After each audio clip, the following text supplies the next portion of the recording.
वंदे मातरम।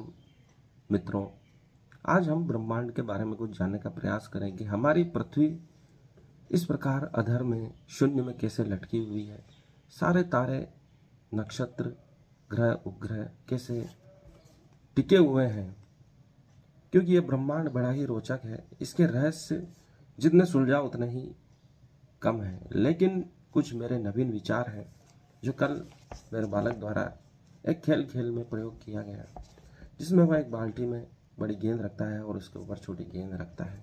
वह प्रयोग हम दिखाएंगे, लेकिन हम बताते हैं कि ये सूर्य है और इसने ब्रह्मांड में अपनी उपस्थिति के द्वारा निर्वात को हटाया है, जिसके कारण यह ओरा चक्र निर्मित हुआ है और उसी ओरा पे टिकी हुई है हमारी पृथ्वी और अन्य ग्रह। यह पृथ्वी है और ये जो सूर्य के चारों तरफ गोल है, लाइन है, वह उसका ओरा मंडल है।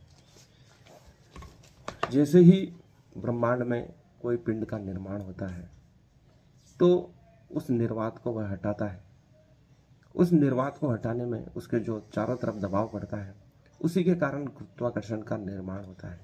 लेकिन कोई एक विशाल पिंड जो कि एक सूर्य के समान है, वह निर्वात को हटाता है तो ब्रह्मांड में एक झोल उत्पन्न होता है और उसी झोल पर दूसरे ग्रह, उपग्रह कार्य करते हैं और उस विशाल पिंड के चारों तरफ चक्कर लगाने पड़ते हैं, क्योंकि एक विशाल पिंड जो सूर्य ने इस ब्रह्मांड को हटाया, जो कि पूर्णतः निर्वात नहीं है।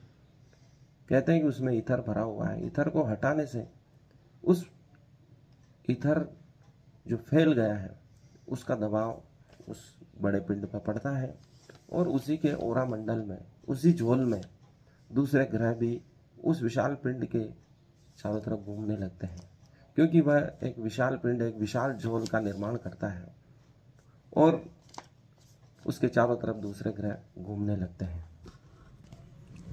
हम देख रहे हैं कि यह जो बड़ी गेंद है, एक इसे हम सूर्य मान लेते हैं और यह पृथ्वी मान लेते हैं और इसी के चारों तरफ उसका एक झोल उत्पन्न हुआ है ब्रह्मांड में। जब यह गेंद घूमती है तो ये सूर्य के चारों तरफ घूम रही है और उस झोल के ऊपर घूम रही है, ऐसा हम मान लेते हैं। तो उसकी गति ठीक वैसी ही होगी जैसे पृथ्वी सूर्य की परिक्रमा कर रही है। सूर्य जो झोल उत्पन्न कर रहा है ब्रह्मांड में, उसी झोल में पृथ्वी सूर्य के चारों तरफ घूम रही है और पृथ्वी स्वयं खुद भी अपना झोल उत्पन्न करती है, जिसके चारों तरफ चंद्रमा घूम रहा है, जो कि उसका उपग्रह है। इस प्रकार से हम ब्रह्मांड के रहस्य को जान सकते हैं।